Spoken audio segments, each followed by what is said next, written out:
సూర్యాపేట జిల్లా అర్వపల్లి ఎస్ఐ సైదులపై ఉన్నతాధికారులకు ఫిర్యాదు చేస్తాడు ఓ బాధితుడు. మైనర్ అయిన తన కూతుర్ని ఓ వ్యక్తి ప్రేమ పేరుతో సోషల్ మీడియాలో వేధిస్తున్నాడని అడివేముల గ్రామానికి చెందిన షేక్ రహీం కుటుంబ సభ్యులు ఫిర్యాదు చేయడానికి పోలీస్ స్టేషన్కు వెళ్లారు. అయితే ఆ సమయంలో స్టేషన్లో ఎస్ఐ సైదులు గాఢ నిద్రలో ఉన్నారు.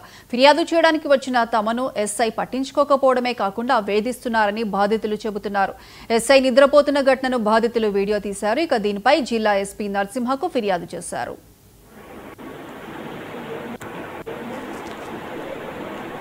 రాజశేఖర్ వల్ల నాకు మా అక్కకు ప్రాణహానికరం ఉంది. ఎస్ఐ గారి కాడికి పోయి చెప్తే ఎస్ఐ గారు కూడా పట్టించుకోవటం లేదు. ఏంది అని ఏం చెప్పినా ఎస్ఐ గారు లెక్క చేయట్లేదు. అంటే మద్రి రాజశేఖర్ ద్వారా ఎందుకు ప్రాణహాని ఉంది మీకు? మా కోడల్ని తీసుకుపోయాడు. అట్లా మా బిడ్డని కూడా ఫేస్బుక్ ద్వారా ఇండైరెక్ట్ గా చేస్తుండు. చేసి ఏం అడిగినా గానీ చెప్పట్లేడు. ఏదనంటే వేధిస్తుండు, ఇట్లా వచ్చి బెదిరిస్తుండు. ఎస్ఐ గారు కాడికి పోయి మేము చెప్తుంటే ఎస్ఐ గారు మా మీద సీరియస్ అవుతున్నారు. రాజశేఖరం సైడ్ అటు ఇటు సాటుగా వచ్చి చూడటం, మా కోడల్ని తీసుకుపోవడం ఇలాంటివి చేయబోతుంది, చాలా చేయబోతుంది. అందువల్ల మాకు కూడా ప్రాణహానికరం ఉంది, నాకు మా అక్కకు. రెడ్డి రాజశేఖర్ నా బిడ్డ గురించి గలీజ్ పోస్టులు పెడుతుండు ఫేస్బుక్ లో. ఇలాంటివి అని ఎస్ఐ కాడికి పోయి చెప్తే నీ బిడ్డను తీసుకురా అది అని గలీజ్ మాట్లాడుతుంది సార్. నాకు న్యాయం చేయాలని కోరుకుంటున్నాను. ఏం జరిగింది? మడ్డి రాజశేఖర్ అనే వ్యక్తితో మాకు ప్రాణహాని ఉంది. నా కూతురిని తీసుకెళ్ళిండు. ఎప్పుడు తీసుకెళ్ళిండు నీ కూతుర్ని?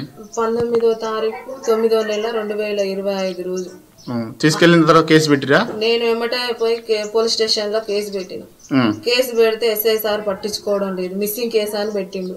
మిస్సింగ్ కేసు అని పెట్టి కూడా మా పాపను మాకు తెచ్చియలేదు. మేమే దోలాడుకొని తీసుకొచ్చుకున్న తర్వాత నా బిడ్డను నా ఇంటికి తీసుకొచ్చుకున్నాక కూడా మళ్ళీ తీసుకువెళ్ళడానికి రాజశేఖర్ ప్రయత్నం చేస్తుండు. అంటే రాజశేఖర్ మళ్ళీ తీసుకెళ్తానికి ప్రయత్నం చేస్తుండ నీ బిడ్డను? మళ్ళీ తీసుకెళ్లడానికి ప్రయత్నం చేస్తుండు. నా బిడ్డ జీవితం ఆగం చేసింది కాకుండా మా తమ్ముని బిడ్డని కూడా వేధింపులకు గురి చేస్తుండు.